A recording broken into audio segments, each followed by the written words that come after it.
Hey, everybody, and welcome to Badge Banter, where we feature some incredible stories from our partners and end users about the importance of the ID badge to an organization's overall security efforts.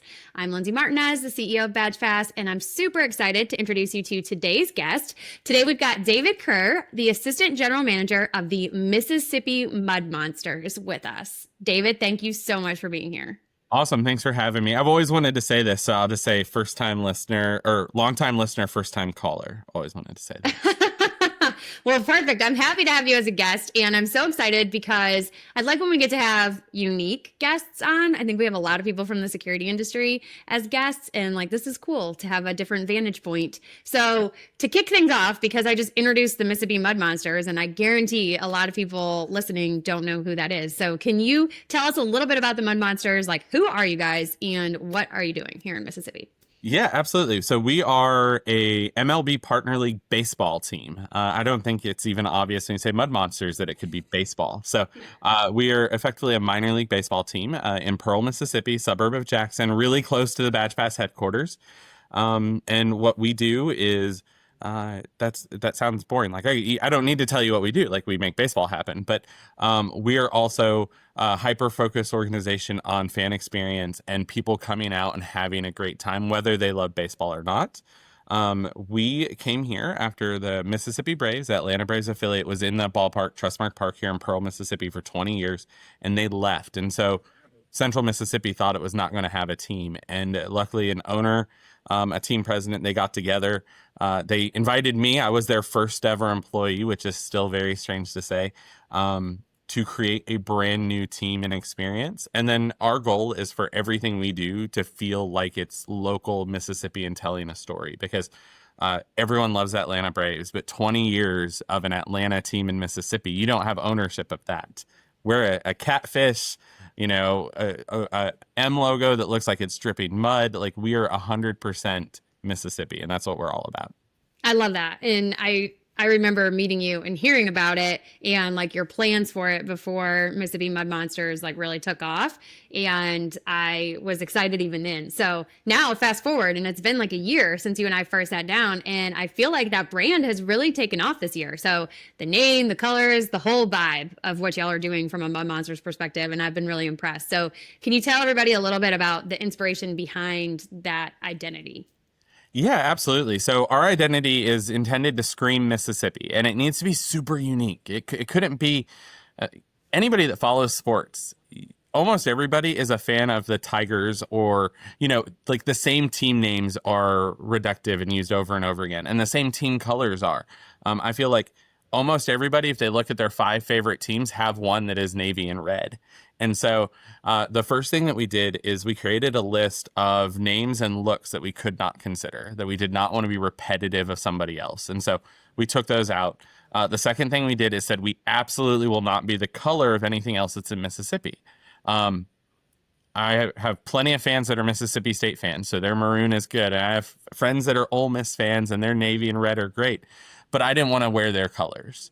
And so we kind of made a list of do not do's. If we were creating a brand from scratch, here are the things we will not be so that we don't match other people. And so then we created a list of about 30 names that we really liked. And then we were debating on 4 or 5 color palettes. And so we narrowed down those names. My favorite name did not make the top 10. So I had a name. Or no, mine made the top 5, I think, when we voted, but mine was not the winner. Yeah. My favorite. And so to put in perspective, there were a lot of names, a lot of healthy and probably unhealthy discussion about, I like this, I don't like that. David, and to credit, our team president and I go way back. So he can tell me, David, you're an idiot. We're not doing that. Some of the stuff, and vice versa. I did the same.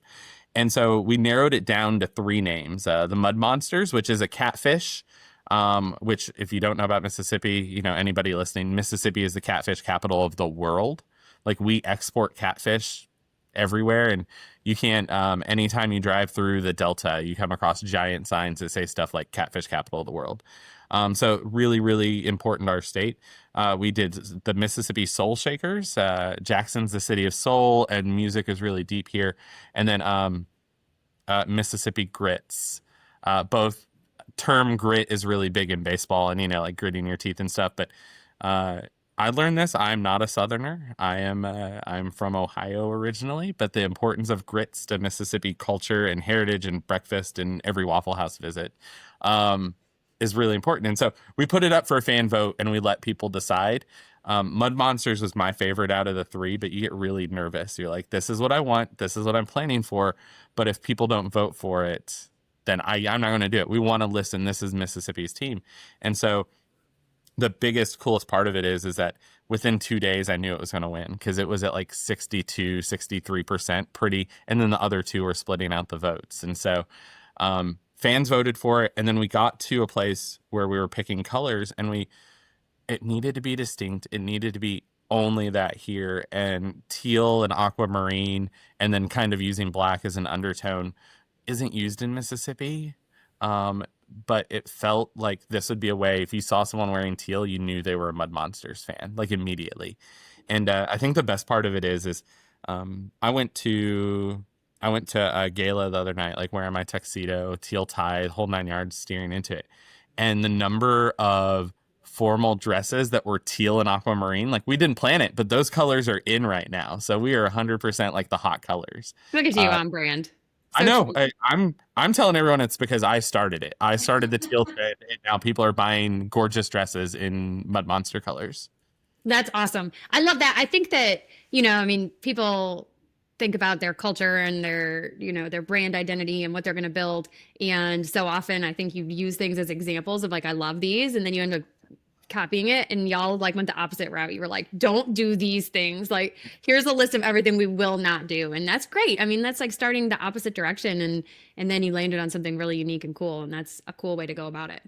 Oh, it was so much fun. I mean, think about like some of the fun nights when you get your best friends over to the house and you're able to trash talk a little bit.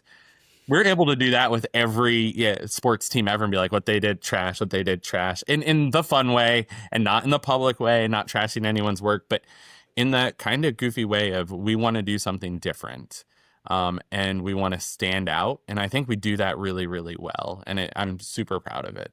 Well, it is definitely awesome what you're building. And when you and I first met, we bonded over not just not being from the South originally, because we had that in common too, but also about the Savannah Bananas specifically, because I mentioned how much they have inspired me at Badge Pass. We have nothing to do with baseball, so very unrelated to the baseball culture. But they've really inspired me and our team to think differently about how we approach the customer experience, baseball or not. And then y'all like are adjacent to Savannah Bananas. I mean, you're in baseball. So how have they inspired what you're building with the Mud Monsters? Yeah, Jesse Cole, who yellow tux guy. Anybody that knows the Bananas knows the guy in the yellow tux. Jesse Cole's their owner, and his story. I believe that what we do is storytelling. Like, yes, it's baseball, and yes, we're selling hot dogs and all of these things, but really we're helping people tell their stories. Because I tell my story that I grew up going to minor league games with my grandpa, and that's who made me. I want people to create their own.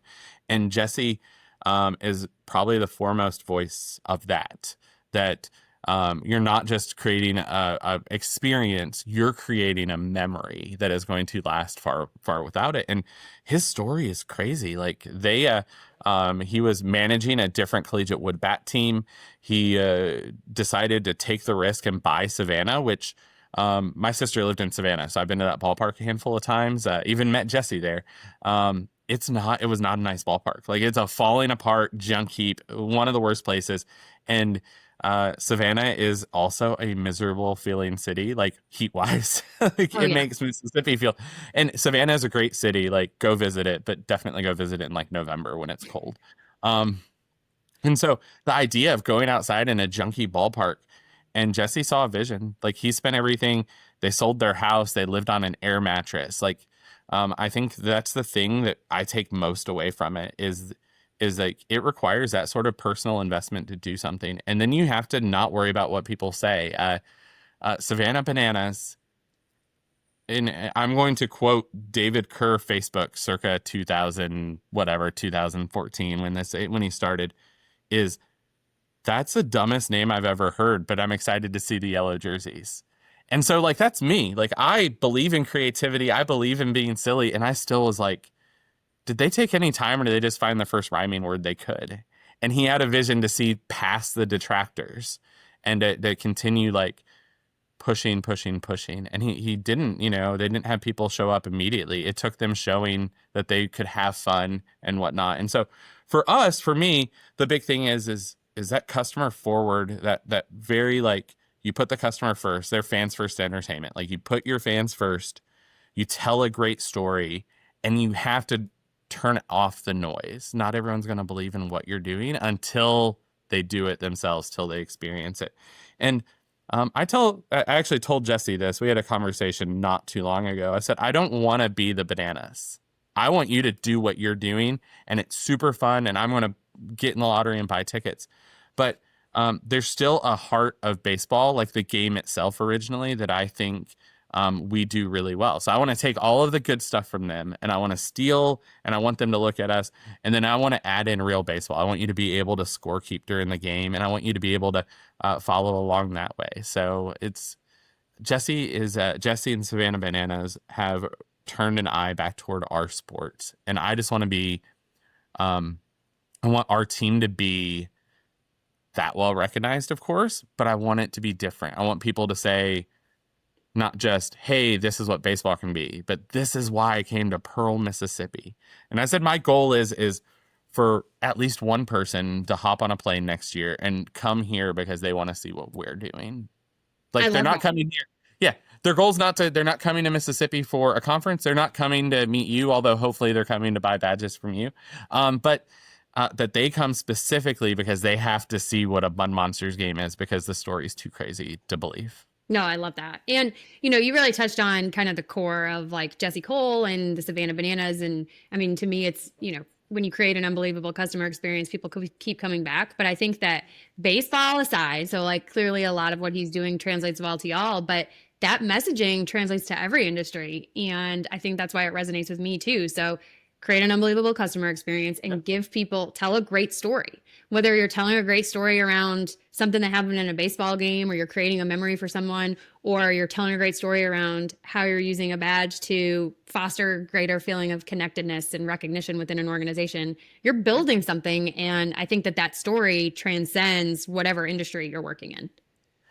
I completely agree. It sounds really strange, but these are a lot of lessons. I worked for Starbucks at one point in time when I was in college, and I didn't know that. Starbucks is really good at ingraining like their corporate culture in you. I still remember all of their guiding principles, and they had a rule that if you were doing any decision you made, you could tie back to these 3 or 4 guiding, and you had to tie them back. Like you had to defend them with the guiding principles.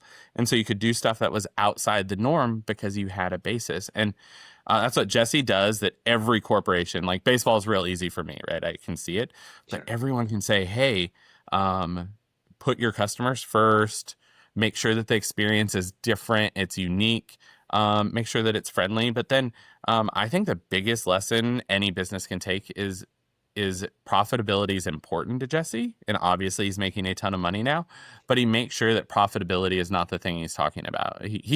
He doesn't answer to investors. A lot of people that will listen to this podcast will have investors, right? Sure. And so being able to look at them and say, hey, for us to do business the way we want to grow naturally, to grow authentically, we can't always 100% worry about short-term profit. And that takes a little bravery. Mm-hmm. That takes a lot of bravery. Yeah. But Jesse's example, like he took down all the corporate ads on his outfield wall and said, I want to focus on the other part of this now. And now that he has grown and it's authentic, he started to add some corporate clients in there and some corporate sponsors. But he just said, he's like, people come to me for baseball. They come to me for fun. I'm going to focus on the fun right now and worry about long-term profits long-term. Yeah. Oh, definitely a risk. But yeah, it totally changes your business model when you put the business first and then the profits follow, as opposed to putting profits first and then like what is in your business. Like how does your business identify? Yep. Absolutely. Well, and the example I give is I could grab an extra 1,000 people at a game if I gave away tickets for really cheap. If I said, hey, for this game, $2 tickets, I'll have an extra 1,000 people here. And short term, that's a great boost for us. But long term, I need to build out all of the experience so people want to come, and then they're not expecting to get some sort of discount ticket just to fill seats. And so it's the same vision in every other business, is you build something really awesome that people need to be involved in, so you're not having to go to short-term tricks. And Jesse kind of teaches us that really well. Yeah. Well, that's awesome. So let's kind of transition a little and talk about specifically, we have to talk about badges and we have to talk Yes. about how we ended up working together, of course.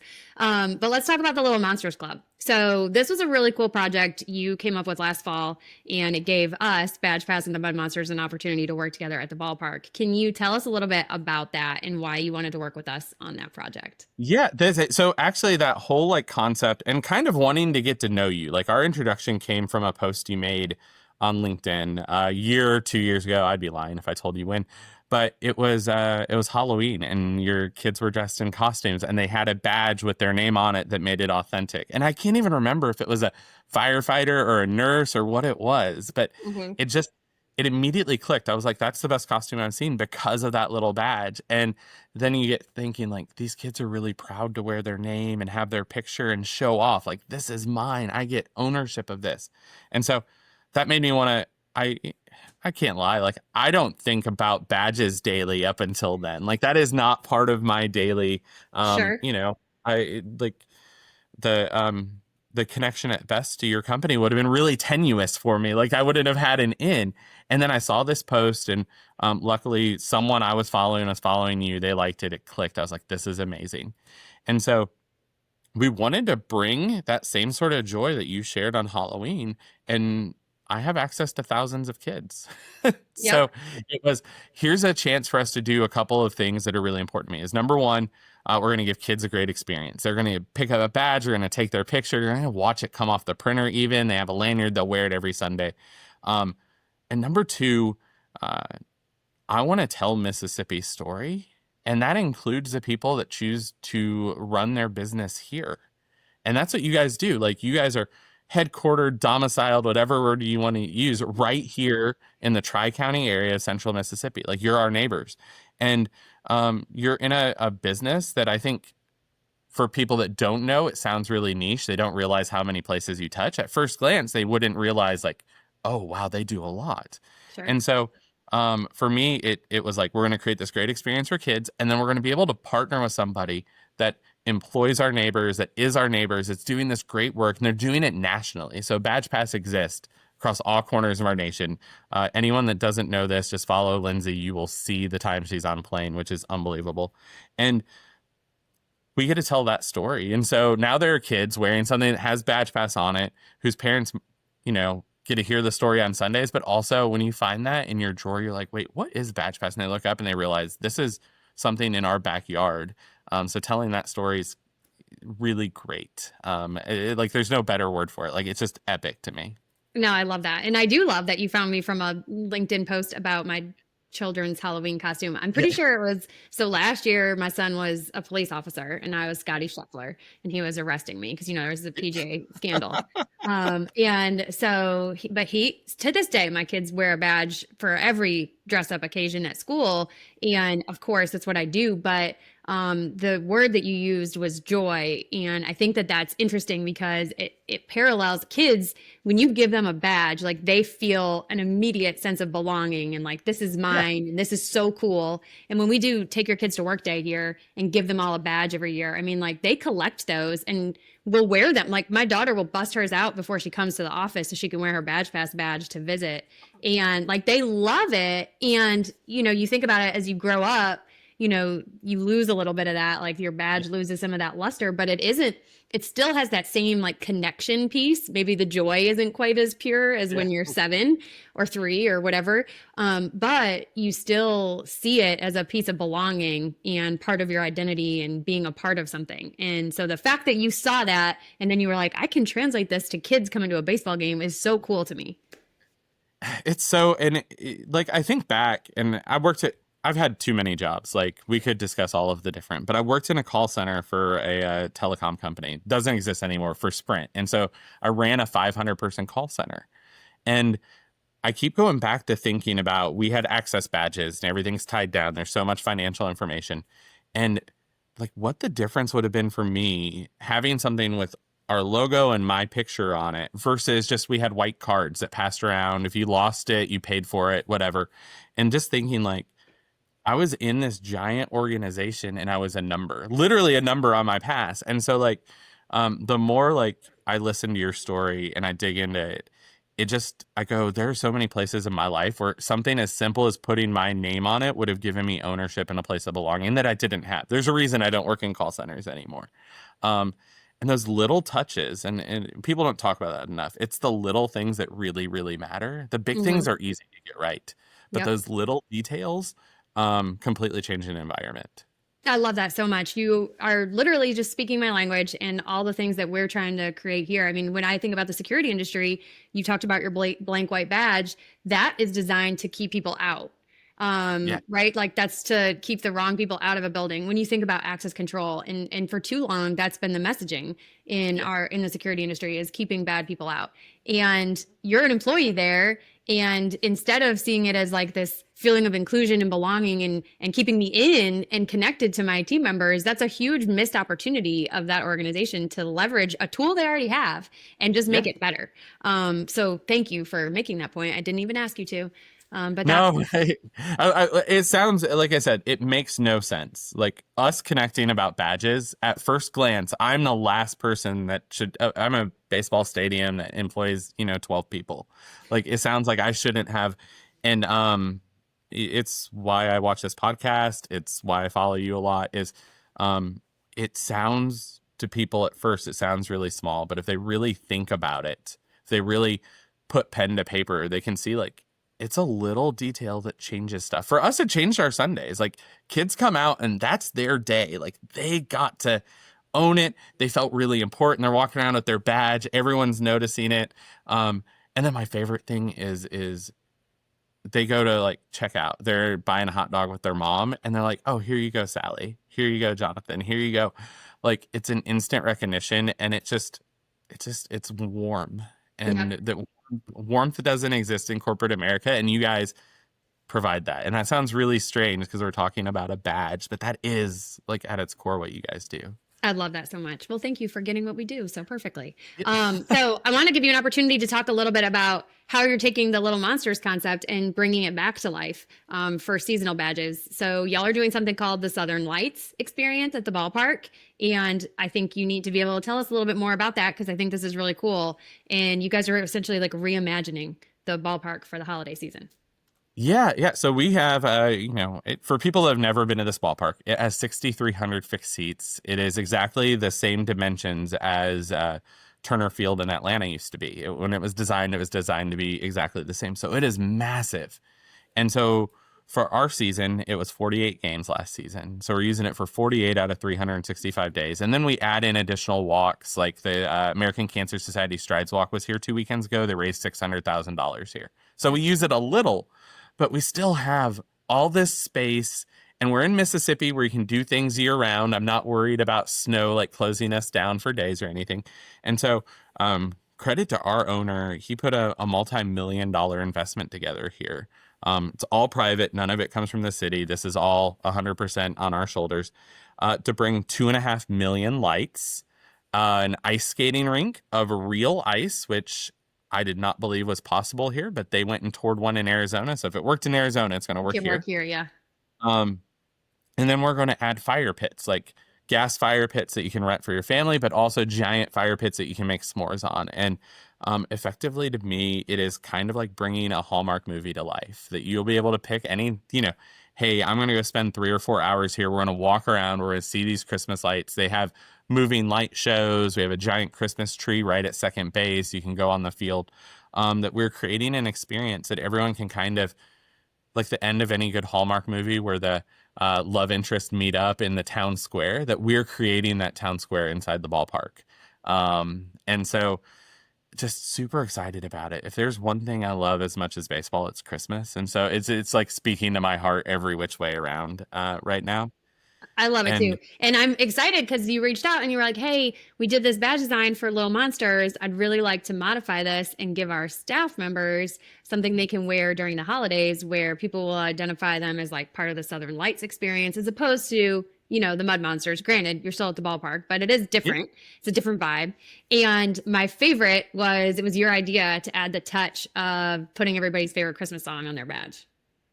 Oh, it's it's the same thing. Like, it needs to be personal. Like, I really do. When we're talking around here, I talk like it's a Hallmark movie. Like, that's going to be my comparison all of the time.